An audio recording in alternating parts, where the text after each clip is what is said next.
Thank you all for joining us today.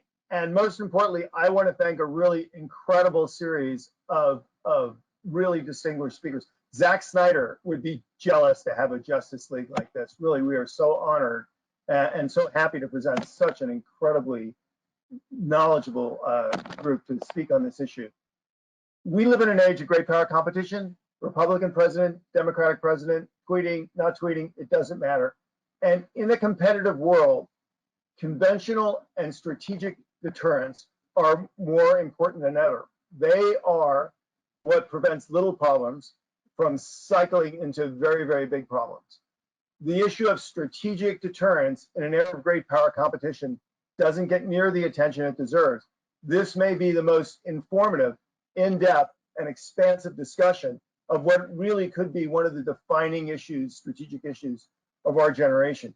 So to start us off, I'm going to invite Roger Zakheim, who heads the Reagan Institute, a good partner of the Heritage Foundation, and Senator Jon Kyl, one of the world's leading figures on this issue, to join us on screen. Roger can introduce the senator and really start, which I think will be a very, very informative discussion. So Roger, over to you. Jim, thank you so much. And it's wonderful to partner with the Heritage Foundation on this nuclear series.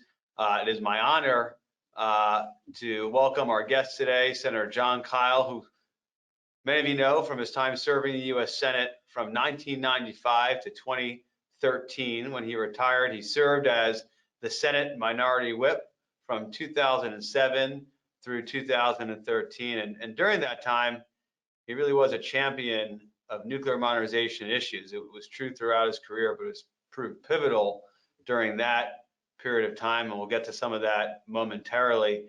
Senator Kyl returned to the Senate in September 2018 after being appointed to succeed his good friend, the late John McCain. And I think the fact that he was asked to return to the Senate is really a testament to the real widespread respect and trust his colleagues and his constituents have for his long commitment to public service. So, Senator Kyl, welcome, and excited to have this conversation with you today. Thank you, Roger. Thank you, Jim, and thank you, Heritage and Reagan Foundations. Wonderful. Well, we're going to jump to it. We have about 25 minutes or so to really set the scene a bit on this important issue, with Jim Carafano just outlined for all of us. Let me start with something Deputy Secretary of Defense Kath Hicks said during her confirmation hearing. She said, quote, "I agree that nuclear deterrence is the department's highest priority mission, and that updating and overhauling our nation's nuclear forces is a critical national security priority," end quote. Now, you've heard this a lot from past senior officials. Kath Hicks, Dr. Hicks, the Deputy Secretary, someone who certainly will be a pivotal player on this issue set. With the kind of bipartisan commitment that she articulated there, tell me kind of how we gotten to where we are today regarding nuclear modernization, and in your judgment, Senator Kyl, how bad is the situation? Well, back in about 2008, 2009, there were a lot of questions being asked about how we were going to conduct the modernization program, both for the nuclear weapons themselves, and also we understood that the platforms all needed modernization as well. And Congress commissioned a report, the so-called 1231 report, which outlined ultimately the needs that both the Department of Energy and the Department of Defense had in moving forward with the modernization program, and concluded that there would be a pretty significant budget shortfall if we didn't up our commitment.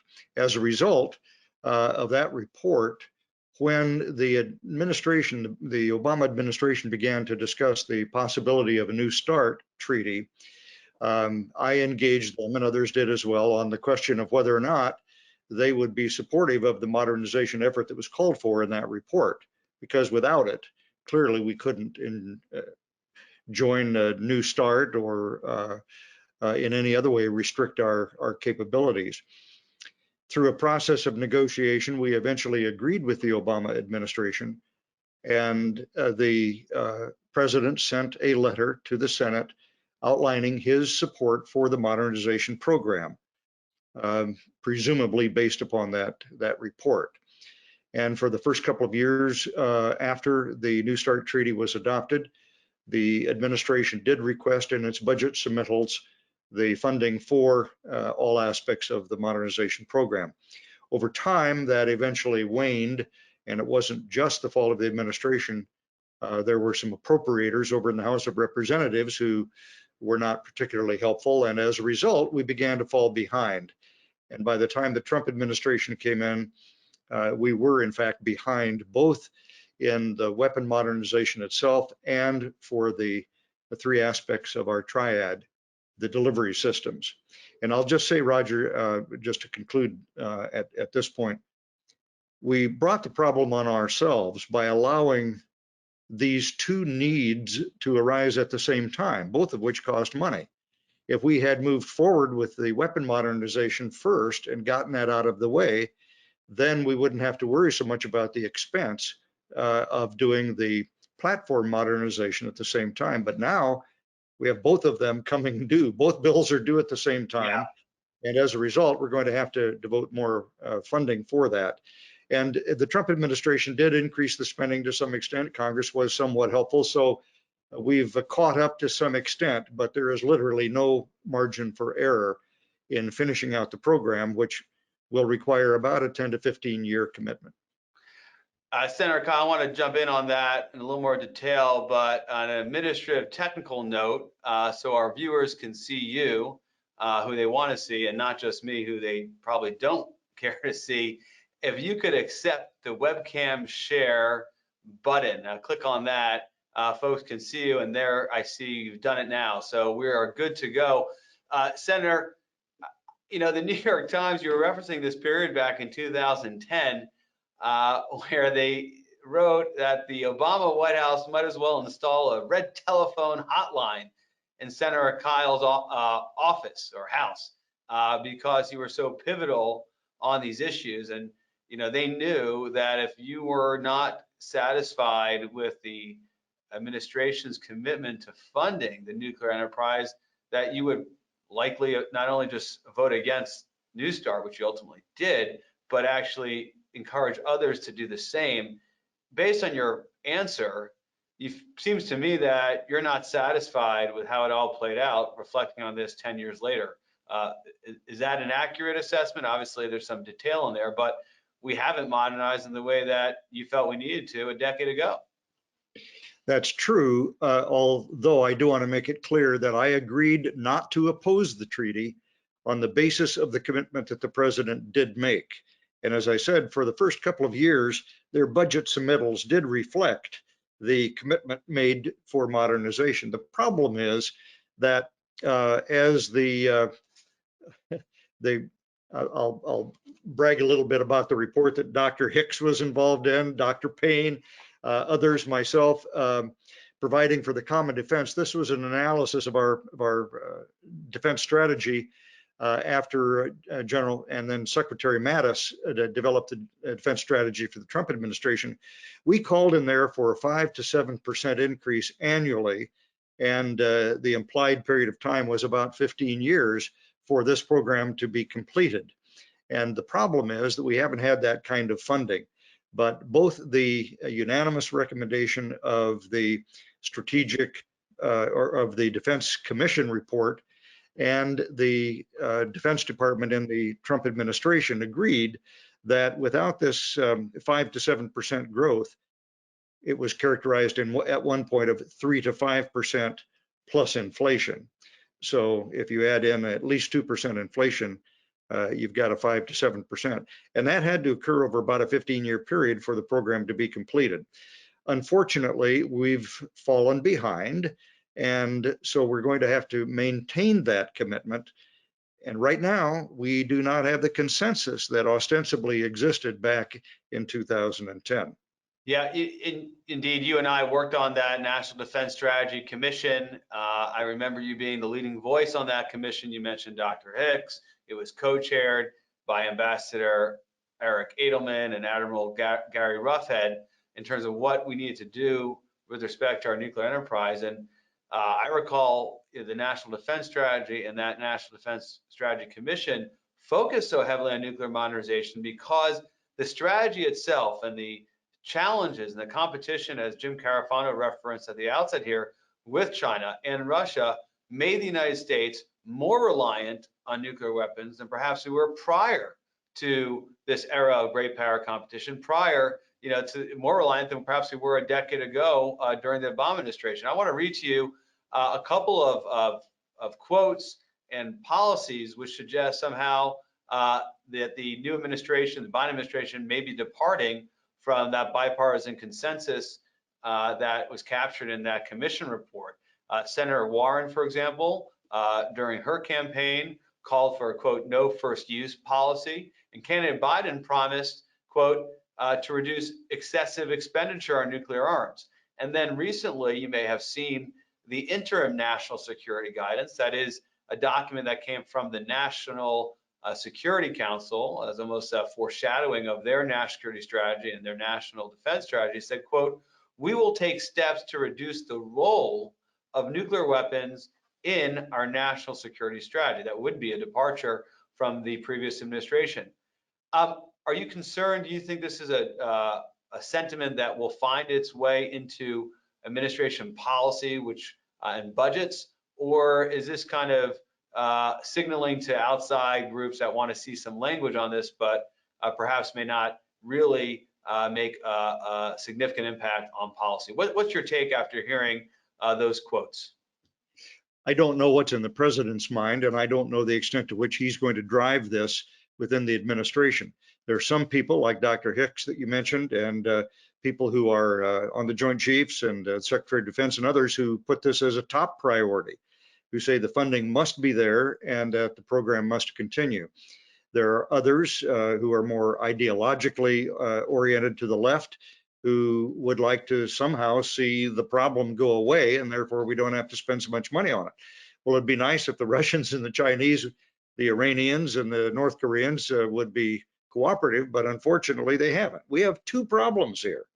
Number one, we dug ourselves a hole and we've got to get out of it.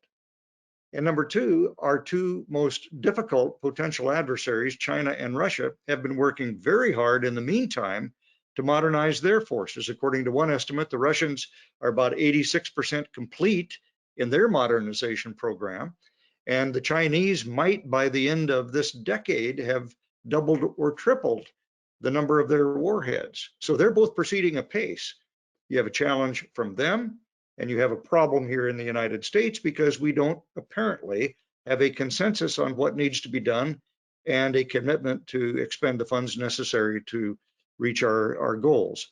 Both of them be addressed by the Biden administration. I want to get to the funding and a kind of domestic view in a moment, but you did mention China and Russia and what they're doing. Let me share with you what Chairman Adam Smith has said. Of course, he is the chairman of the House Armed Services Committee and oversees the 050 budget, and with that, all aspects of funding for the nuclear enterprise. He said, quote, I just wish we take a serious look at whether or not we can achieve the necessary level of deterrence for less money like China has, end quote. China currently, as you know, has less than 200, around 200 nuclear warheads, while the US has just under 4,000. How do you respond to Adam Smith's point? You seem to look at China as an example which really should drive our prioritizing nuclear weapons funding. He seems to be drawing a different conclusion. Well, a couple of things. First of all, the United States has to worry about several potential challenges. China has to worry about one. We have to deal with both China and Russia, and we have to be concerned about challenges from countries like North Korea and Iran and potentially others. So we've got a bigger problem on our hands than China. Secondly, you got to realize that you can't compare our funding levels with China. And Chairman Smith is a smart guy who chairs the House Armed Services Committee. I'm sure he appreciates this. Over half of our military budget is personnel costs. Well, guess how much the personnel costs are for the Chinese military? It's a very small percentage. And so it's comparing apples and oranges to try to suggest that our level should be no more than the Chinese. We have to deal with a combination of threats. The Chinese and the Russians brag about how they practice their military operations together in wargaming. And so what if they combine their effort? We, under New START, supposedly have an adequate force to deter Russia, but it does not equate to a threat that would be simultaneously from both Russia and China. This is one of the problems with the New START, and we should have been able to somehow include China in the New START treaty when it was automatically agreed to reauthorization by President Biden. The other thing we should have done is to gotten a better consensus of our own on how we're going to conclude our own modernization within the timeframes that are required. We'll get to the extension of New START in just a minute. And you did put your finger on the simultaneity challenge. We wrestled with that on the Defense Strategy Commission, which is the increased reliance on nuclear weapons with the previous administration's strategy was precisely because we were only going to have a conventional force kind of adequate to deal with the China and to adequately deter a spoiler, another actor, or Russia or someone else. That really brought nuclear weapons into high relief. Let me shift to the domestic view. The 2021 Reagan National Defense Survey found that 53% think the US would win a war with a nuclear power. I mean, my own view on that, that's a pretty low number, that Americans aren't overwhelmingly confident that we could defeat a nuclear power. You were a champion of nuclear issues throughout your time in office, outside office as well, the various commissions you've been on. What do you think the political support is for nuclear modernization? And is it something you ever really encountered in discussing with your constituents? No, I didn't, because it's not on people's mind. And one reason is because the leaders don't talk about it. We haven't had a president since Ronald Reagan who is willing to sit down and explain things to the American people. Winning a nuclear war, nobody wins a nuclear war. The object is not to have to ever fight one. And you do that by being strong enough and clear enough in your intentions that no potential opponent ever takes the risk of starting a war with the United States. That's what deterrence is all about. The object is not to win the war, the object is to deter the war. Now, in order to do that with credibility, the opposition, potential opposition, has to know that you're willing to use your weapons and that they will suffer a defeat at the hands of the United States if we ever do decide to use our weapons. That's why this deterrence must be credible. And it is quite clear, I'm sure, that both the Chinese military leaders as well as the Russians appreciate the dilemma that the United States now faces with a divided Congress and a divided policy elite discussing this issue. When you have people honestly discussing the possibility of eliminating the leg of the triad that is our land leg with missiles, and actually eliminating that leg of the triad, so for a few dollars, that's not serious thinking. I'm glad you raised that, because that's the next place I wanted to go. You mentioned that there is an increasingly loud voice. I don't know if it's a winning voice in the Congress that wants to go from a triad to a dyad, despite the trillions of dollars that our government is spending on other priorities. That seems to be one, that is the GBSD, the ground-based strategic deterrent, seems one that continues to be targeted. You have appropriations committees and authorizations committees will be looking at this issue.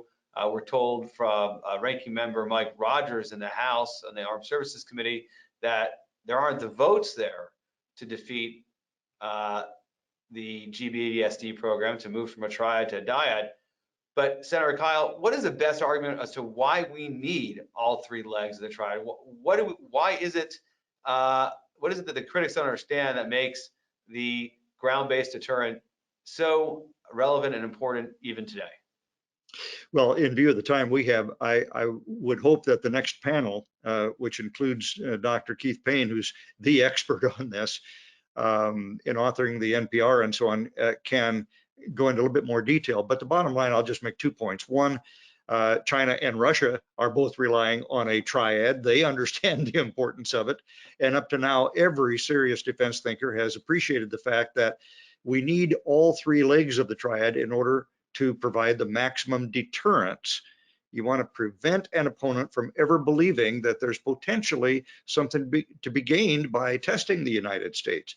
If we've got all 3 legs, they can't win, because you've got the missile leg, which contains the most weapons that can do the most offensive destruction against an enemy, and which, if enough of them are launched in time, can do dramatic damage to the enemy. And it is also a leg which requires a lot of assets by the opposition to take out. So if Russia, for example, were trying to plan an attack on the United States, they would have to devote a considerable amount of their arsenal to take out that missile component of the United States, which would leave us with a better opportunity for our bombers to reach their targets with the missiles that they have to launch the weapons, and also our submarines for the missiles that they have on board. It is currently pretty hard for an enemy to know where our submarines are, and therefore it's a relatively safe part of our deterrent. But in the future, we can't guarantee that our submarines won't be detectable, and it would be folly in the nth degree to think that the Russians and the Chinese aren't working very hard on ways to defeat all 3 legs of our triad, in which case, obviously, you need the 3. So without all 3 complicating the enemy's offensive planning, we significantly diminish the potential effectiveness of our deterrent. That's a great set of points. We only have time for one more question. Senator Kyle, it's always a pleasure to chat with you and get your real clear thinking on this issue set. We'll end with the INF treaty. You mentioned Ronald Reagan. That was the arms reduction agreement that was agreed to during his administration. The Trump administration pulled out of the INF treaty in 2019. And the view was that any renegotiation of the deal would have to incorporate Beijing, that is China. The Chinese, of course, have thus far refused, and they point to the disparities between US and Chinese arsenals. Do you agree with that approach? Should we look to bring China into future arms reduction treaties? And do you think that could actually happen, where the US and China might come together on arms control, arms reduction agreement? Well, I got about 3 quick thoughts on that. First of all, it's imperative, given the commitment that the Chinese have now made to become a nuclear power, if not on parity with Russia and the United States, certainly at a level which we have to account for. They've done that. We can't ignore it. So yes, China should be involved in these discussions. Secondly, even though China doesn't like to talk to people about what they have, and they're not transparent at all, and therefore it makes it dangerous, because we're not quite as sure as we are with Russia exactly what deterrent requirements there are. I think it is important to continue the negotiations, if at all possible, which to some extent do give you a window into their thinking and give them a window into our thinking, so that they will never miscalculate and think that just possibly they might be able to get away with either a threat against us or actually using weapons. And the third point I'd make is this: arms control itself never is the complete answer. It can be a component to deterrence. But the bottom line is that sovereign nations will do what they think is in their interest at the time that they have to make these decisions, and no treaty is going to stand in their way. Russian violations of the INF treaty is a good illustration of that. There is no way, even verification, you can verify the enemy is cheated, doesn't solve the problem, because then the question is, well, what do you do about it? Right. And at the end of the day, the only thing you can do is use force. Well, that's not a good option either. So you cannot rely on treaties in trying to deter an opponent from aggression, and especially with regard to nuclear weapons, since once you start it, it's very hard to stop it, and it can result in the destruction literally mankind if it were done to completion. So you have to appreciate that sovereign nations will, if they think it's in their interest, violate treaties. Right. You can't stop them from that. And you have to have a backup which convinces them that they don't dare ever try to test the United States, because the consequences for them would be too significant. Senator Kyle, we'll have to leave it there with that endorsement of peace through strength. It is wonderful to have this chance to chat with you today. We greatly appreciate your voice, and it's a voice that we continue to need here in Washington, D.C., and around the country, around the world. It is great to see you. Thank you so much. Now we'll go to the Heritage Foundation Nuclear Deterrence and Missile Defense Policy Analyst, Patty Jane Geller, to lead the second portion of our event today. Awesome. Thanks so much, Roger. And also big thanks to Senator Kyle for providing us his insights and setting the stage for the rest of this panel discussion. I thought he had some great things to say. I thought the audience got a lot out of that. So I'm Patty Jane Geller, the policy analyst for nuclear deterrence and missile defense here at the Heritage Foundation. And we're shifting now into a panel of esteemed experts who will help us dive deeper into the Russian and Chinese nuclear threats and what the US can do to counter them. So I'd like to invite our panelists to join us on screen now so that I can introduce them.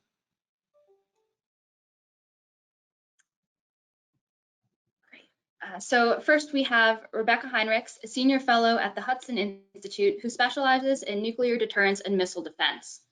Rebecca and I recently worked together on a report actually that details the growing nuclear threat despite the recent New START extension. So we'll get to hear more about that issue from her. Next, we have Dr. Matt Koenig. Dr. Koenig is the Deputy Director of the Scowcroft Center for Strategy and Security and Director of the Global Strategy Initiative at the Atlantic Council. He has served in multiple DoD and intelligence community positions and is also a professor at Georgetown. And finally, we have Dr. Keith Payne. Dr. Payne is president and co-founder of the National Institute for Public Policy. He has served in a number of key government positions, and we are grateful to benefit from his years of experience this afternoon. Now we're going to start with opening remarks from each of our panelists. I have asked Rebecca to outline the growing challenges posed by Russia, followed by Dr. Koenig to discuss the rising Chinese nuclear threat, and Dr. Payne to discuss US nuclear capabilities in deterring these threats. Then we will move to a moderated discussion where I will field questions from the audience that you can submit with the tool on the right-hand side throughout the event. So with that, Rebecca, whenever you're ready, please start us off. Thank you so much, Patty Jane. It is a privilege and a pleasure to be here today with this esteemed panel. And if I could just say one more thing about Senator Kyle, I think it is really rare to have somebody like him who understands these issues so well, is completely committed to them, and has the political skill to actually do the work necessary to hold off bad agreements, to make bad agreements better agreements, treaties, and to really rally the troops, so to speak, to be able to make sure that that happens. He did it for the New START treaty. He has been incredibly helpful when the Russians were cheating on the INF treaty, at bringing light to that, on stopping the Comprehensive Nuclear Test Ban Treaty, on that being ratified. So for myself and for our posterity, we just owe great thanks to Senator Kyle. And so it's a privilege to be a part of this event, of which he just gave the first opening remarks for. And then I would just make just a couple of brief points before we dig in. One is that, broadly speaking, we will often hear people say that our nuclear deterrent is the most important and it is a priority. Dr. Kathleen Hicks said that during her confirmation hearing, and she also made the point that not only is nuclear modernization important, but that, and I'm paraphrasing here, but it has to be credible. She doesn't want to assume greater risk if we don't provide the modernization necessary. So she has a good understanding of that, and so it is my hope that with enough bipartisan efforts to carry through the commitment to nuclear modernization, full nuclear modernization, that will win the day at the end. But it is going to be tough because the political climate is really tough. But what we mean by that, what we mean by nuclear deterrence being the most important, I think deserves some fleshing out a bit. And I think it's important to know that all of our conventional military operation planning has baked into the assumption that nuclear deterrence will hold, that strategic deterrence will hold, and that our nuclear deterrent will provide a credible deterrent for the worst kinds of acts of aggression against American vital interests. And so everything else our military does, again, baked into that assumption, there is an assumption that nuclear deterrence will hold. And we need to be constantly looking at the real world threats as they change over time, and making sure that our nuclear deterrent, therefore, is credible in the minds of our adversaries. And Senator Kyle laid out some new threats that are coming that are different even today than there was even 4 years ago, 5 years ago. And certainly from the time that the Obama administration wrote their nuclear posture review. And then some things have changed even since the Trump nuclear posture review. And so we need to make sure that our forces are adapting to those real changes. I don't want to steal the thunder of Dr. Payne, but I wanted to just pull out a little piece. He recently has a new manuscript that lays out modern strategic deterrence and how we should think about it. And this is the model that he lays, if I may, sir, just quote this right now, because I think it's helpful then as I talk about Russia for the last minute. He says a more apt stability metaphor, rather than this sort of mechanistic stability metaphor where you can kind of swap out any country. And if you just have these certain kinds of capabilities that can hold their capabilities at risk, that you have stability. Rather than that, in contrast to that, he says a more apt stability metaphor is the blocking and channeling of rising torrents of water in diverse rivers and streams that will expand beyond their established banks where and when there is an opportunity and nothing to prevent flooding. The necessary system of resilient levees and dams must prevent flooding in the context of good weather and hurricanes. I think that is an incredibly helpful picture for me, and so I wanted to pass that along to you all. And then that gets me to Russia in particular, and then we'll let Matt kind of talk about, I think, China. And that's that the Russians are investing heavily in their nuclear program. And Senator Kyle said they're about 80% done with their nuclear modernization program. And it's not just the kinds of weapon systems they are developing, novel weapon systems, delivery systems. It's also, there's certain categories of weapons that are not included in the New START treaty. And so while you might have some policymakers kind of taking a sigh of relief that the Biden administration extended the New START treaty for another 5 years without precondition, that it doesn't include a number of kinds of nuclear weapons in their delivery systems that the Russians are heavily invested in and outnumber the United States. Tactical nuclear weapons obviously is the one that comes to mind. They outnumber the United States 10-1. And Patty Jane and I include that in a report, which I commend to you, that lays out in a nice graph the difference, so you can see what the Russians are doing versus the United States, and also the Chinese in particular. And so the United States has to have an answer to that. Again, to deter the worst kinds of conflict. And so these are, for the United States, obviously the goal is stability and peace. And that is increasingly tenuous. Admiral Richard, the commander of Strategic Command, has now been kind of sounding an alarm bell as calmly as he can without being alarmist too much, that we are at a time now where the nuclear employment is increasingly plausible, because the Russians in particular have lowered the threshold of which they might decide to employ nuclear weapons in what could start out as a purely conventional non-nuclear conflict, because they believe that they could employ perhaps a low-yield nuclear weapon against a NATO ally, and that the United States and our NATO allies would essentially not deem it worth it to risk further escalation by employing a nuclear weapon, and therefore sue for peace. And that's called, this idea of escalate to de-escalate. And so the Trump NPR sought to adapt to that challenge by adding low-yield nuclear weapons into the battlefield so that we have a credible option there. But we need to constantly be looking to make sure that provides the credible deterrence to the Russians in particular. And I'll just leave my remarks there to turn it over to Dr. Koenig. Awesome. Thanks, Rebecca. That was excellent. And I'll just mention to the audience that there is a document attached in the handouts tab of the control panel that includes some of the reports that Rebecca mentioned, among some a piece by Dr. Koenig as well, that I would recommend the audience check out. So with that, I'll hand it over to you, Dr. Koenig. Great. Well, thank you very much. Thanks for the invitation, and it's great to be speaking with my esteemed colleagues on this subject.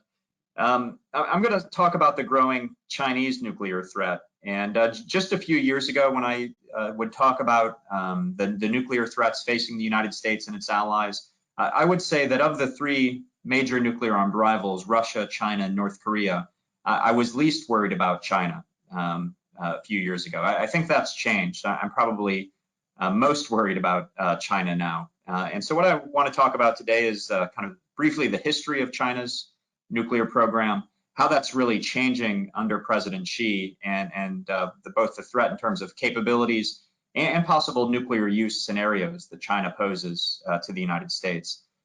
So historically, going back to Mao Zedong famously wanted China to have a no first use policy, basically promising that China wouldn't use nuclear weapons first in a conflict, would only use nuclear weapons in retaliation to another attack. Mao Zedong also said he didn't want to get into an arms race with the superpowers. He thought that having a lean and effective deterrent was enough. It's often incorrectly translated into English as a minimum deterrent, but the better translation is lean and effective. So for many years, Mao's successors basically followed that, and China still has a no first use policy. They still say they want a lean and effective arsenal. And so many Western analysts just parrot those kind of Chinese talking points. But I think it's really changed. You know, President Xi has thrown out a lot of the grand strategy of Deng Xiaoping and others who came before him, becoming more aggressive in international politics. And I think that's happening in the nuclear era as well. So in terms of capabilities, we're seeing a rapid modernization and increase of China's nuclear capabilities. And I think a change in, possibly change in policy and doctrine, as I'll talk about in a moment.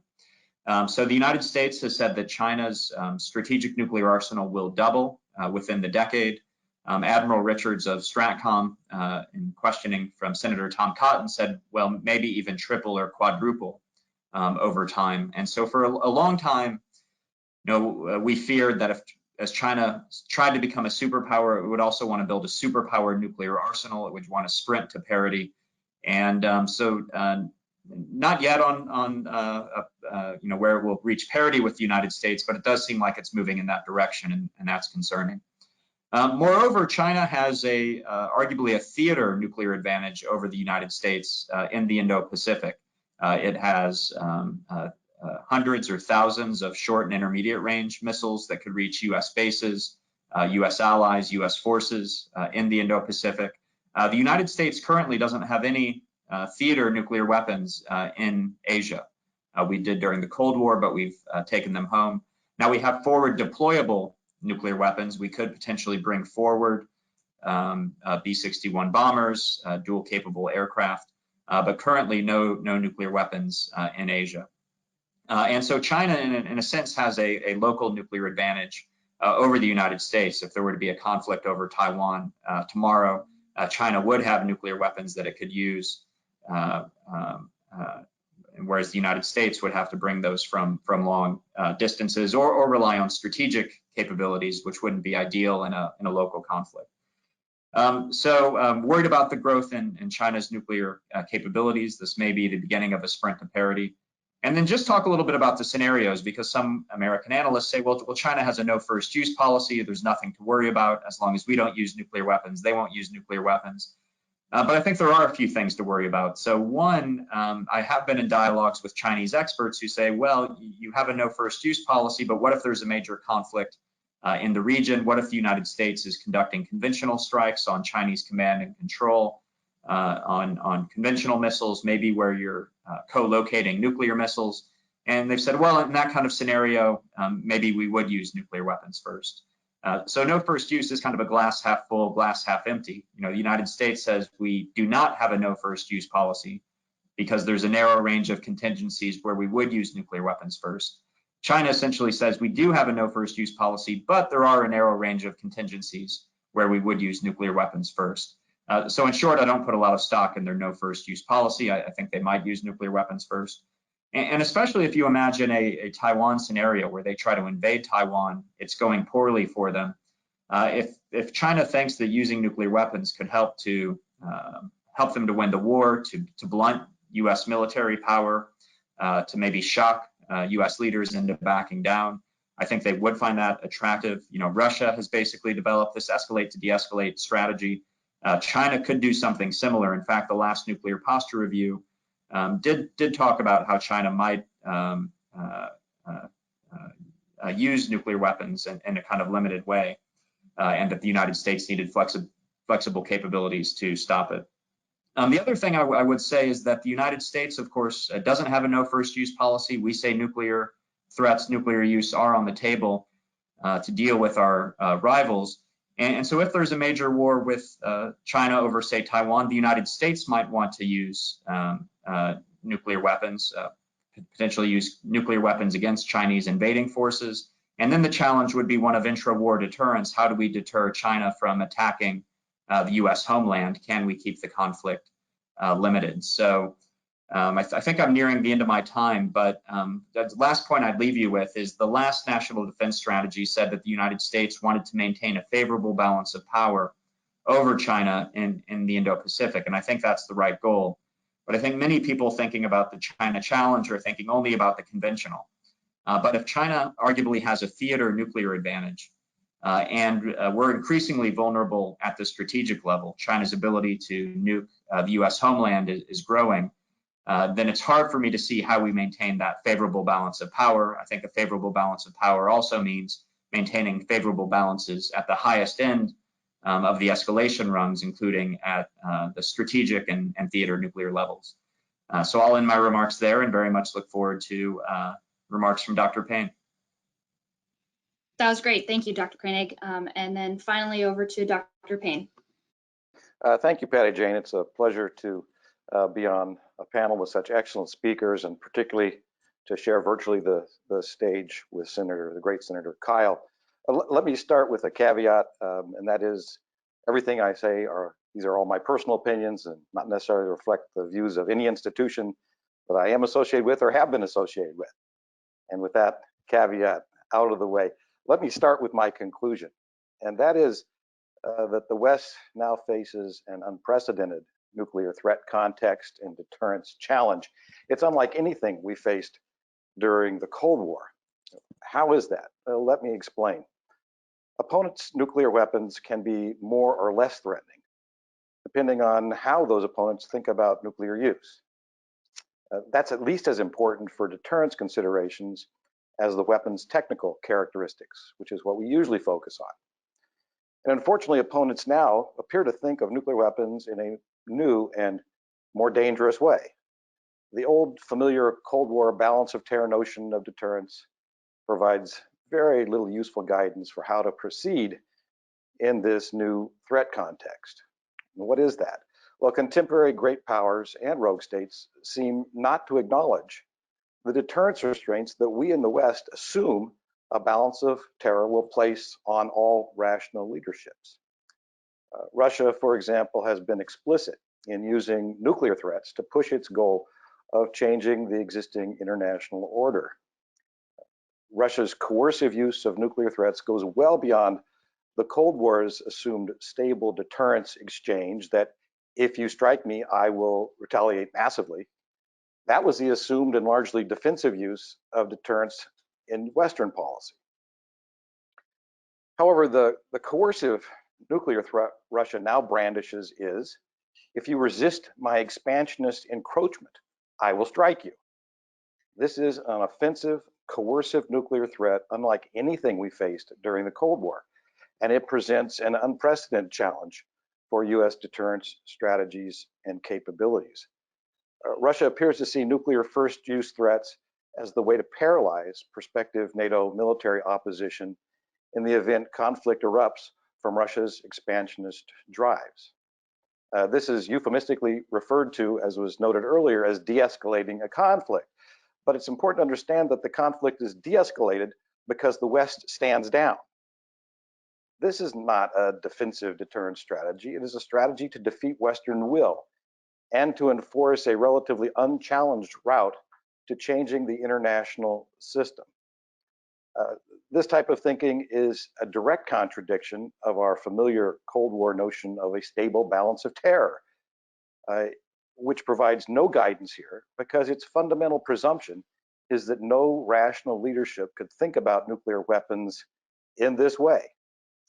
It must be asked now, how do Moscow's leaders perceive the risks associated with provoking the West with limited nuclear threats or employment? And what nuclear risks are they willing to accept in pursuit of their goal of reestablishing the Russian hegemony in much of Eurasia that they believe the West stole from them? And more to the point, how credible against Russian limited nuclear first-use threats that may avoid US territory entirely is the old US balance of terror-oriented deterrence strategy, when the consequence of executing such a threat for the United States would likely be our own destruction. The same questions must be asked of China's thinking about nuclear weapons and risk.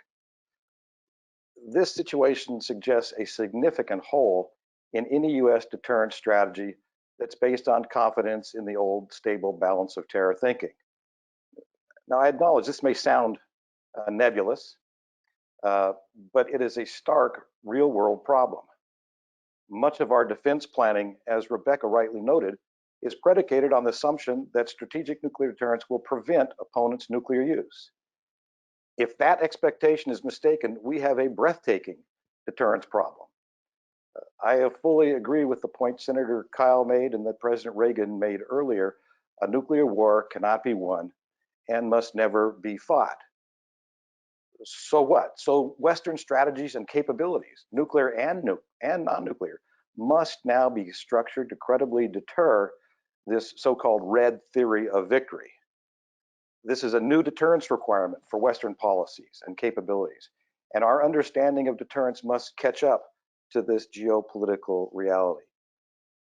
What's the implication of this situation for the calculation of how much is enough for credible deterrence? The US requirement now is to deter a range of plausible nuclear threats, particularly including unprecedented regional nuclear first-use threats. Correspondingly, US policies and capabilities now must be resilient, flexible, and tailored to support credible deterrence.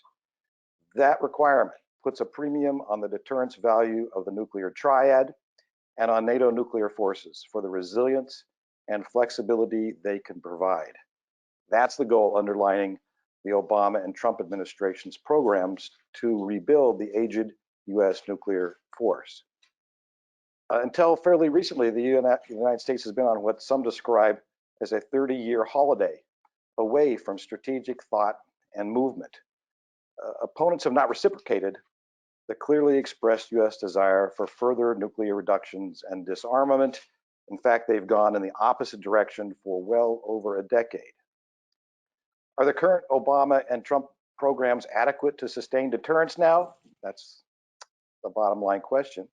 Are they adequate to sustain deterrence now? My answer is that I believe them to be necessary, and I hope they are adequate. I wish I could be more definite, but there is no methodology. There's no group of people, there's no methodology that can eliminate the uncertainties regarding how much is enough for deterrence, eliminate them entirely. And that's why hedging against uncertainty as best we can is so critical, and why rebuilding the triad is so important. Yet predictably, many commentators now criticize the Obama and Trump nuclear rebuilding programs as being destabilizing and the cause of a new arms race, as if the United States is now starting an arms race rather than responding after a solo 3-decade holiday. We also hear repeatedly that rebuilding the triad now is unnecessary for deterrence, that we can deter with much smaller forces and without the ICBM or bomber legs of the triad. I ask folks to please realize that such confident claims are entirely speculative. They're entirely speculative. These critics of the bipartisan US nuclear program and policy do not and cannot know whether they are correct or entirely mistaken. Their claims, in fact, are derived from archaic notions of deterrence from the 1960s, which ignore contemporary realities and should not be the basis for our considerations. My conclusion is that they are dangerously mistaken, given contemporary realities. And if we do not recognize that now, we are likely to learn it the hard way at some future point. There's a lot more to say about this, but in the interest of time, I'll stop there and thank you. Excellent. Thank you, Dr. Payne. That was really insightful. And my first question actually kind of follows on to one of the last points you were making there. You discussed how the U.S. has a new requirement to deter a range of nuclear threats, including regional first use threats. And you also questioned whether the Obama-Trump modernization plan is enough to do that. Something that concerns me that I've been thinking about is that our current modernization plans are to simply replace the capabilities that were agreed upon under the 2010 New START force structure. However, those capabilities were a product of the security environment at the time, which assumed a more benign environment than the multipolar challenges we face today. Dr. Koenig mentioned that a few years ago, he wouldn't have even put China at the top of his list for nuclear threats to worry about. And I think, Rebecca, you might have mentioned in the past that the 2010 Nuclear Posture Review said that Russia was not an adversary. So my question for you, Dr. Payne, or for anyone who wants to take it, is if the Biden administration conducts a new nuclear posture review, which we're hearing that he will, should that nuclear posture review take a broader view of what capabilities the U.S. needs to account for these changes in the geopolitical environment? Or do you think the best we can expect is a validation of our current minimal modernization plans? Well, let me suggest broadly that it's never possible, realistically, to say, this is the deterrent requirement we need. We build it, we have it, and it's good for an indefinite period of time. Deterrence requirements can change. They can change very quickly. And so any review needs to look very carefully at the context, the strategic environment that we're in now, and the prospective environment that's coming. I often say that, the outside world actually has something to do with our requirements. We can't just generate these internally and say, we want this because it meets some standard that we've picked for some internal reason. The outside world has a vote, and the outside world changes. And the point of my initial remarks was the outside world has changed dramatically. And our approach to identifying the requirements for deterrence has to understand what those changes are and what they mean for our requirements. And yes, do I think that that means we need to take a broader look at what the requirements be, both nuclear and non-nuclear? Yeah, because the outside world drives that. If the outside world threat environment was very different, perhaps we could just sit back and say, look, what we have is fine. We don't need anything else. We don't even need to modernize what we have, because for some reason the outside world has become benign. As I see the threat context seems to be getting more and more challenging as opposed to less and less challenging. And any review needs to take that into account. Hi, Jane, if I can just add to that real quick, too. I would just say, without question, because as Senator Kyle laid out, the New START treaty was even that the Republicans even agreed to support the New START treaty based on the threat conditions laid out at the time on full nuclear modernization commitment from the Obama administration. That was given. The Obama administration did provide that for the first couple of years, but that need still holds as a baseline, if not more different kinds of adaptions. And so I would just say, without question, there's some talk about possibly not putting full modernization spending this year because of the coronavirus and all kinds of other things that are pulling on the desires of policymakers for spending infrastructure now. But I would just say that this is paramount. The threats have gotten worse, and that bipartisan commitment was there. And so we have no excuse at this point, to fully modernize the nuclear triad, and in particular that land-based leg of the triad. It came up in the previous conversation. This where Chairman Smith, the chairman of the Armed Services Committee, he continues with respect to him to make, I can tell, these wrong conclusions based on, I think, faulty assumptions about what the United States is trying to do.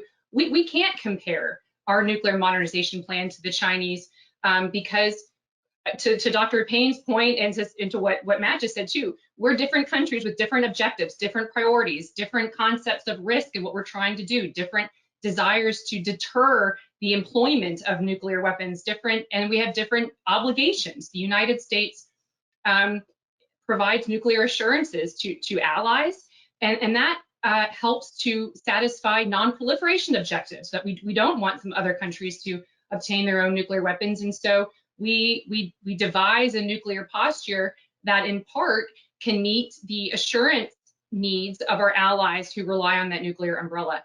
And so I would just say, for the sake of all of those things, that certainly at the very least, the United States must fulfill what it has already deemed and has earned bipartisan consensus about the nuclear modernization plan. I'll just add to this as well. And for the people on the listening in who don't focus on this on a daily basis, just remind everyone that U.S. nuclear weapons are old. They were built at the end of the Cold War. I don't know if any of you drive cars. If you drive cars that were built in the 1980s, they probably don't work that well. You've probably gotten a new one since then. So the United States does need to upgrade its triad. There's a bipartisan consensus for this. We need new bombers, ICBMs, and submarines. And so Obama agreed to that, Trump agreed to that. And in 2018, then the Trump administration added these two supplemental capabilities. And I think those are important, especially for dealing with the Russia escalate to de-escalate challenge that Rebecca and Dr. Payne talked about. We do need those capabilities. That was an adjustment to a changed security environment. So my hope would be, at a minimum, that Biden maintains this bipartisan consensus, continues with the full modernization program. I am somewhat worried, though. They promised in their interim national security guidance to reduce the role of nuclear weapons. So unclear what that means. There are a variety of ways they could do that. I hope it wouldn't be by curtailing the modernization program, because I think that would be a challenge. And I would just point out that there is a possible tension in Biden's stated objectives, because he's really made a big deal about repairing America's alliances. And I would just remind everyone that America's alliances depend on U.S. nuclear weapons. Our over 30 formal treaty allies are depending on the U.S. extended deterrent. And I have heard from allies who have said that they're nervous that Biden's talking about reducing the role of nuclear weapons. And so I don't think Biden can really reduce the role of nuclear weapons and repair alliances at the same time. He has to choose. And so I hope he chooses strong a deterrent and strong alliances. Excellent, thank you. And I'm glad you brought up Biden's interim security guidance about reducing the role of nuclear weapons. In an event with Senator Deb Fisher a few weeks ago that I did, she pointed out that that's the same rhetoric that was in Obama's 2010 nuclear posture review, that was based on an entirely different security environment, a much more benign one. As Dr. Payne mentioned, we need to be looking at, or the current threats should be driving what we're saying about our nuclear policy. So I want to home in now on the non-strategic nuclear threat that you all kind of touched on. Rebecca, in our report, we found that Russia can deploy nuclear weapons on numerous types of dual-capable systems, ranging from cruise missiles to landmines to artillery, even potentially systems like the S-300. And Matt, you mentioned China's theater nuclear advantage in the Indo-Pacific. Comparatively, U.S. only has a couple of hundred non-strategic nuclear weapons in Europe, and we recently deployed the low-yield W76-2 warhead untrident missiles to help fill this deterrence gap. So I'm wondering, and this could go to any of you, how would you assess the capability of existing U.S. nuclear forces to deter these non-strategic threats? And do you foresee a need to build new or additional non-strategic forces to help deterrence in the future? I can go ahead and take that first. This a couple of things that came to mind as you were talking, Patty Jane. One is that we have got to take a more humble approach to how we think about this. Dr. Payne has constantly now several times said that there is no set definitive formula essentially that we can look to. And because the threat environment is changing, becoming more complex, and we've got things that are, I mean, we're right now, we repeatedly heard from senior military officers about the threat of China taking Taiwan. And Taiwan, that is of enormous geopolitical significance for the United States. And really, if China does take Taiwan successfully, they will have effectively supplanted the United States in the Indo-Pacific, but then broadly as the preeminent global power, preventing the United States from really credibly being able to make good on our security commitments to our allies and partners, et cetera, by blocking us, by having that essentially as unsinkable aircraft carrier right there in the first island chain. So all that being said, I thought Matt did a great job explaining why nuclear conflict is actually not an implausible scenario that could happen in the case of a Taiwan crisis. And so that is a right now purely, you've talked, Admiral Davidson has talked about needing to quickly deploy long-range fires, ground-based cruise missiles to be able to make up for the conventional mismatch that we have right now in the Indo-Pacific theater. And I would just foot stomp what Matt said as a warning that we should not limit our imaginations to strictly conventional, because the Chinese might make different calculations because of the value they place on Taiwan. And if a conventional conflict begins to look like the United States with our allies, with the Japanese, hopefully, and other allies and partners are coming in to defend Taiwan, that they might make a rash decision that we deem irrational or unreasonable, but that they do not.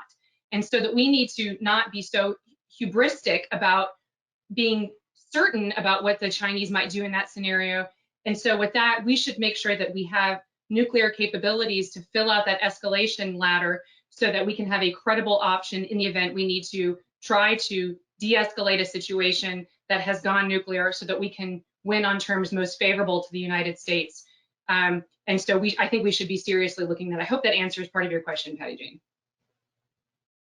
Let me just add on, and I thought that was a very nice answer, Rebecca. Let me add on, because what I'd like to say fits back in with the point made earlier about reducing the reliance on nuclear weapons.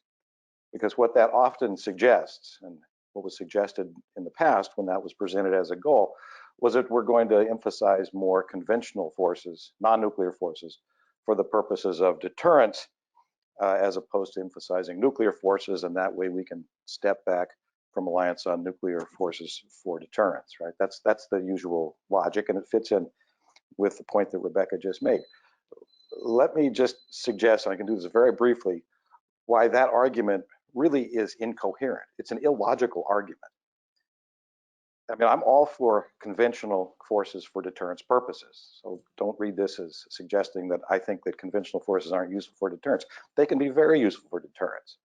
But to suggest that conventional forces can reduce reliance on nuclear forces for deterrence, as I said, it's incoherent. It's illogical, because the stronger our conventional capabilities are, the more opponents see us as being able to meet them and defeat them conventionally, gives them a greater incentive to escalate out of the conflict that they may be losing conventionally. In other words, our nuclear deterrent has to hold. It has to prevent their escalation. And so we should have robust conventional forces that contribute to deterrence. The challenge is making sure our nuclear deterrent holds, so we just haven't essentially given opponents the greatest incentive to escalate out of their problem by using nuclear weapons. So we have to be able to deter at both levels. We have to be able to work at both levels. So it's not that nuclear deterrence has less reliance placed on it. Nuclear deterrence is just as important, even as we go forward with conventional forces that we hope can serve those purposes. And so when I hear the argument, we're going to reduce reliance on nuclear deterrence by moving forward with conventional forces, my answer is, don't you understand? Nuclear deterrence has to hold for us to be able to use conventional forces. that's the fallacy of that point. And I think it's easy to understand, but it very rarely is made. I'll just add if I can as well. So I do think the two supplemental capabilities introduced by the Trump administration do go a long way to giving us some of those flexible theater capabilities. But I do wonder if there's more we should do. So in Asia, as I was talking about before, I think China basically does have a theater advantage now. And during the Cold War, we had forward deployed nuclear weapons in Asia. We exercised more with dual capable aircraft.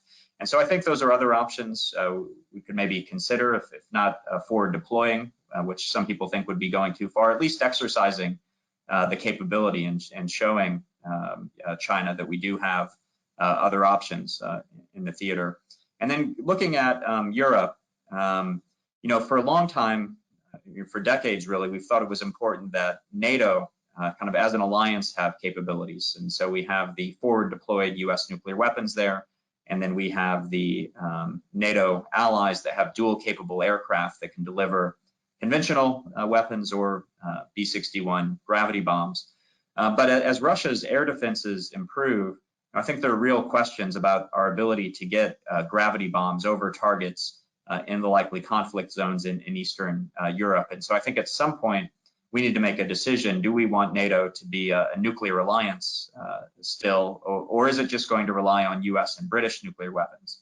So, and if we want it to be a nuclear alliance, then I think it's going to need some more standoff capabilities instead of gravity bombs, perhaps some kind of air-launched cruise missile that could be delivered by dual capable aircraft. And we're basically moving to a situation where we're going to have to rely on US and British nuclear weapons because NATO's losing capability. And maybe we want to make that decision, but I think it should be a decision, not just a situation imposed on us because we don't update our capabilities to deal with Russian defenses. Great. I think those are great points, and I certainly hope that as Biden administration moves forward with their review, they will consider the increasing non-strategic threat and different capabilities to deter it. And in particular, I think the sea-launched cruise missile is expected to start this year. So I'm curious at least to see if we'll see that in the budget request. So I'm going to jump to the topic of the land leg of the nuclear triad. Senator Kyle said that he is hoping to hear Dr. Paynes' thoughts on this issue. So I'm going to ask him, and we also have an audience question here on the ground-based strategic deterrent program. And the question is that we've seen proposals to cancel the ground-based strategic deterrent program and instead maintain the Minuteman III fleet of ICBMs for as long as possible. What would be some of the consequences of this policy? Dr. Payne, if we could start with you. I thought that Senator Kyle gave a very nice answer to the question about why ICBMs, and I'll just talk very briefly here and invite Rebecca and Matt to add their own points. The one point I would add is that in the absence of ICBMs, or in the absence of a continuing modernization of ICBMs, what you've done is just ease the opponent's problems. And at one end, let me just describe one end, and Rebecca and Matt can add as they like. In the absence of ICBMs, folks say, well, the SLBMs, the submarine launched ballistic missiles, can provide the sole deterrent. But in the absence of ICBMs, and some also suggest eliminating the bomber leg, in the absence of these other platforms, these other legs of the triad, what you've just done is allow opponent to focus all those resources on anti-submarine warfare. And so the argument that says the submarines are going to be survivable forever, amen, all of a sudden, by relying on that and getting rid of the other legs of the triad, or effectively getting rid of the other legs of the triad, what you've just given is any opponent that is interested in competing in that way can focus its resources, rather than on three legs of a triad, can focus on one leg of a triad, and that may cause problems that we just haven't anticipated with regard to the survivability of that final leg of the triad. That's one of the reasons I think it's an important reason why the triad is enormously useful, and maintaining the ICBMs is essential if we want to continue to have a credible nuclear deterrent. I can jump in here then. I would just say, not only should we maintain the land-based leg of the triad, but we need to be very, very clear that we cannot just do another service life extension of the Minuteman III. It is long past time to do full funding of the ground-based strategic deterrent. The decision was made to replace that ICBM with the GBSD back in, I think it was 2014. Opponents now will say we can just study it some more and save some money. That is just predicated on bad thinking. We can't study it anymore. We've studied it enough. If anybody who says we need to study it again, they're using that as a pretext to slow down the land-based leg of the triad. And in doing so, you're going to actually move down, possibly down below the 400 deployed ICBMs through attrition. There are component parts of the Minuteman III that need to be replaced in the next few years. And once we begin doing that, you're actually going to dip down below those 400. And Matt can tell you all day about the problems of going down to lower than 400. And so it's a really, really serious problem. The ground-based strategic deterrent isn't even just replacing, just an old system, thinking that we just need to make sure this one works better. It's because we have been doing SLEP, is what it's called. We have been replacing different component parts of the Minuteman III. So that's good, but it is still technology that is decades old. And so we want the newest technology, because our adversaries have been advancing their own capabilities. And we want to make sure that we're going to be able to put those ICBMs on the targets we want, not because we want to do it, but because we want to convince our adversaries that we could do it, thereby deterring them from making a really bad decision about targeting the United States. And last point I'll make, because you'll hear this for those watching it, there's congressional staff watching it, you'll hear people say, listen, all our ICBMs are is a warhead sponge, is what they'll say. They're just there because to set a really high bar for the enemy to have to want to clear to be able to attack the United States homeland. And since that's quote unquote all it is, we don't need to have greater capabilities. That is a myth. And again, based on faulty reasoning and understanding about what those are.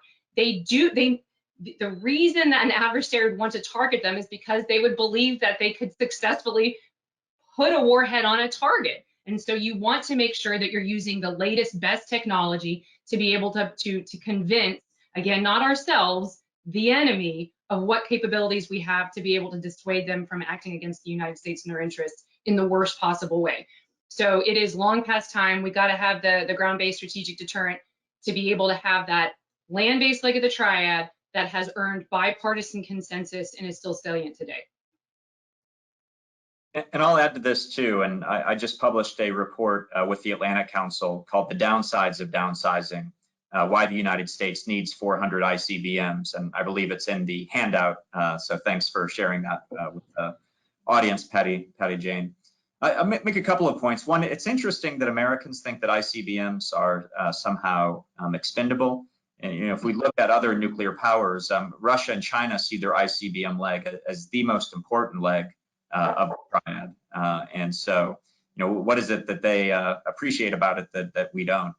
And so in the report, I lay out the contribution of ICBMs to U.S. nuclear strategy. And in the 2018 Nuclear Posture Review, there were several explicit goals of U.S. nuclear strategy, and ICBMs contribute to all of them, and cutting them all together, or even cutting the number, I think would weaken all of those goals. So it would weaken deterrence for the reasons that Dr. Payne mentioned. It would make a nuclear attack on the United States more thinkable.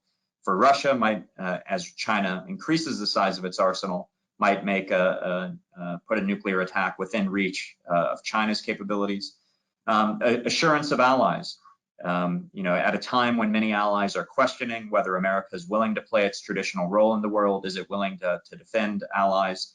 If we start cutting back the nuclear arsenal that's meant to defend the entire free world, we're going to exacerbate their fears. And that's not just me saying that, that's something I've heard from allies. We want to hedge against an uncertain future, is something the NPR says. Russia and China are expanding the size of their arsenals. New START could end tomorrow if Russia decided to pull out. And so we need to think about that. And having ICBMs does give us that hedge. It would allow us to upload additional warheads, increase the size of our arsenal if we wanted to. And then finally, achieve our objectives if deterrence fails. And of course, the primary purpose of nuclear weapons is to deter. But if the enemy gets a vote, if Russia or China decided to attack, we would want to achieve our objectives. And ICBMs helps us to do that, helps us to limit damage. And so essentially cutting ICBMs, cutting the number of ICBMs means that, God forbid, in the event of a nuclear war, millions of more Americans would die.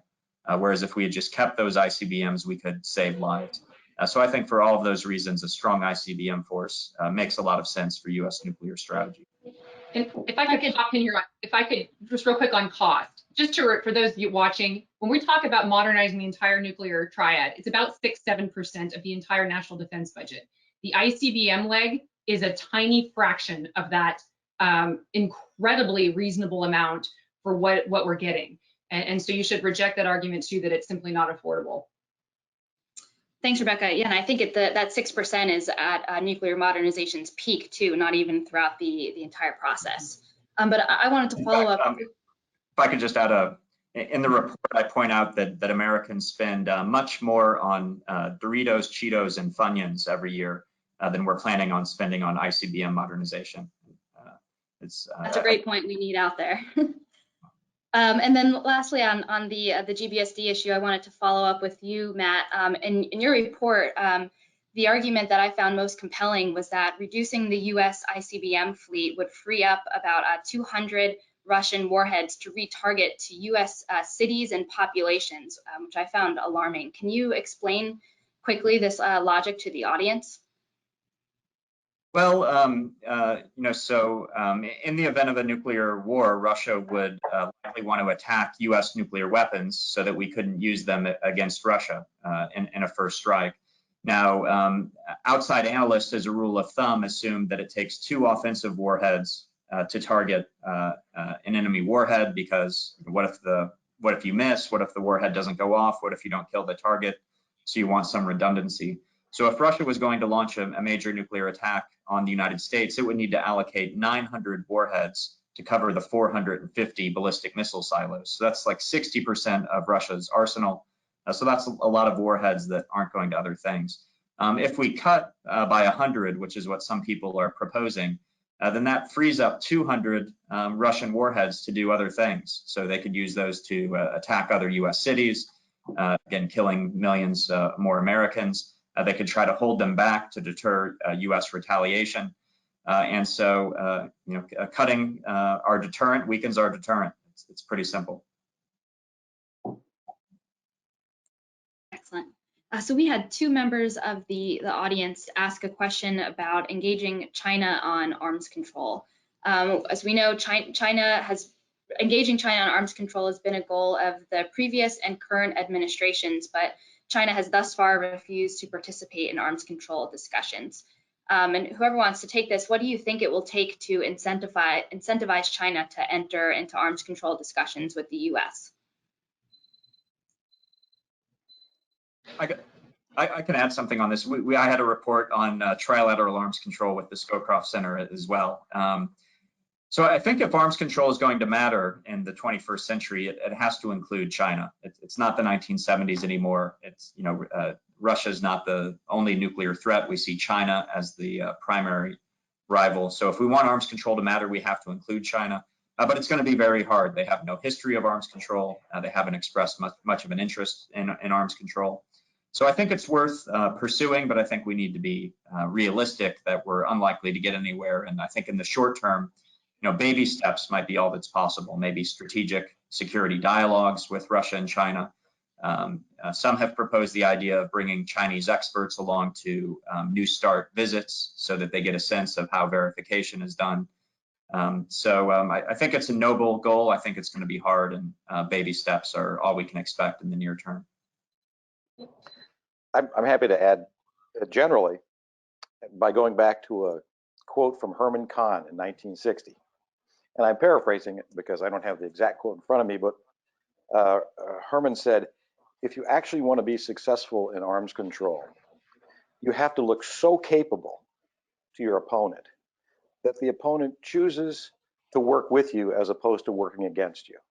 You have to be so capable that the opponent doesn't want to compete with you in that sense, that the opponent would rather cooperate with you. And so I find it sort of ironic that what we often hear is somehow reducing our capabilities is going to lead to a greater chance for arms control. No, I think Kahn was right. So the more capable you are, the greater incentive, whoever the other party is, the more capable you are, and the more capable you are, particularly if it's an opponent, I should add, the more capable you are, the more incentive opponent has to cooperate with you as opposed to compete with you. And so the general notion that if we only give up X, Y, and Z, then the opponent will somehow come to terms. At the end of a negotiation process, that may be right. That's not the way to go into a negotiating process. Just one more point. I would say that we haven't really created an incentive for the Chinese to begin talking to us. And it's, secrecy is a characteristic that defines the Chinese Communist Party. And it's with everything. So it's especially concerning when, they want to replace the United States as the world's, to take the mantle of leadership from the United States to set the parameters and the rules in which other countries should abide by when it comes to trade and commerce and everything else. And yet they're not willing to actually provide the responsibility that goes with, and responsibility and duty that goes with that kind of power, and especially when it comes to their nuclear weapons. And I heard Admiral Richard paraphrasing too when he testified. He said, because their program is so closed and they won't talk to us about it, it forces the United States to make worst case scenario assumptions about what they're doing. And so it is in the interest of the Chinese Communist Party in that respect to begin disabusing us of the notion of the direction and how they're relying on nuclear weapons if we're wrong. And so, but the United States is going to have to create a context in which the Chinese feel the heat and feel the pressure so that they decide it's in their interest to begin conversations with the United States and to begin behaving more transparently because they believe that it is better than the alternative. And so that's why, all of these things that Admiral Davidson and others have been saying to rebalance the Indo-Pacific are so incredibly important, because right now the Chinese simply don't think that it's in their interest to begin these conversations. So we have time for one more audience question. We have one here for Dr. Payne. Since taking office, the Biden administration has placed a heavy emphasis on renewing our commitments to our allies and partners. For instance, he's reassured both Japan and Taiwan of the U.S. commitment to their defense, and most recently pledged unwavering support to Ukrainian sovereignty. How do you think a failure to modernize any leg of the U.S. nuclear triad in a timely manner would affect the credibility of these security commitments? No, that's a great question. And renewing commitments in the way you've just described, or reconfirming commitments to allies, I think is a positive step. I think that's a good way to go. But if we then turn around and start essentially walking back the type of force planning that has received bipartisan support for going on 10 years, we're going to be sending very mixed signals. We're going to be rhetorically saying, we're with you, unconditionally with you. But what they're going to actually see is the reduction in capabilities to live up to that commitment. In fact, I've had allied folks tell me, we hear what you say, but what we want to see is you actually doing it. And so if we want to have consistent signals about renewing our commitments to our allies and partners and expressing those commitments in very solid terms, reducing our nuclear capabilities that many of them rely on for extended deterrence and the ultimate guarantor of their security is going to be sending mixed signals and reducing our ability to assure allies of that. I mean, I'm going back to a point that Matt said, to degrade your deterrent capabilities, degrade your deterrent. And doing so degrades your ability to assure allies. And I think coming back to a point that Rebecca made, and what you're also doing is providing some motivation for at least some of them to think about, okay, so we have to do this ourselves. And think about what that means. I noticed a 2016 poll I just re-looked at in South Korea said a majority of South Koreans thought that South Korea should have its own independent nuclear capabilities. And so what you want to do is have consistent signals that we do support our allies. And by the way, we are going to have the capabilities necessary to do that credibly. Great. Yeah, any final comments from Rebecca or Matt before we wrap up? Just real quick on Ukraine. One of the most compelling arguments I've heard about why the United States still has an interest in not just handing Ukraine over to the Russian Federation right now is the Budapest Memorandum, which assured the Ukrainians that if they eschewed nuclear capabilities, they would have security commitments, that the integrity of their borders would be respected. If the United States simply throws in the towel, I mean, what impact could this have, to Dr. Payne's point about, it's one thing for us to say these things about nuclear assurances or promises. It's another thing to make good on them. And so though Ukraine obviously is not a member of NATO, they do have security commitments that are owed, that obviously the Russian Federation is clearly openly violating. They are the aggressor. And so there needs to be consequences for that kind of violation. Just because you don't want to, sorry, let me just make clear, you don't want to incentivize countries by saying, if you don't have nuclear weapons, you're toast against these nuclear powers. That is not the message that the United States wants to send, that you can still understand that your borders do have integrity and that they will be respected simply, even if you don't have nuclear capabilities. Yeah, I would just add, I think often discussions of U.S. nuclear weapons, there's this kind of connotation that they're a bad thing and we're going to reduce reliance, and wouldn't that be a good thing? And I guess I would just say I think U.S. nuclear weapons have been one of the greatest forces for good over the past 75 years. And there's a lot of focus on this U.S.-led rules-based international system. The Biden administration wants to revitalize the system. And I think U.S. leadership has been a good thing over the past 75 years. I think the world is a more peaceful, prosperous, free place than it was before. But I think that's been made possible by U.S. nuclear weapons, deterring major power conflict in Europe and Asia, extending deterrence to the entire free world, allowing them to forego their own nuclear weapons. And we've essentially created these zones of peace and prosperity in Europe and Asia and North America. I think it's no coincidence that the freest, most prosperous parts of the world are those protected by U.S. nuclear weapons. And so I think if we want to strengthen alliances, strengthen the rules-based system, that part and parcel of that is strengthening America's nuclear weapons.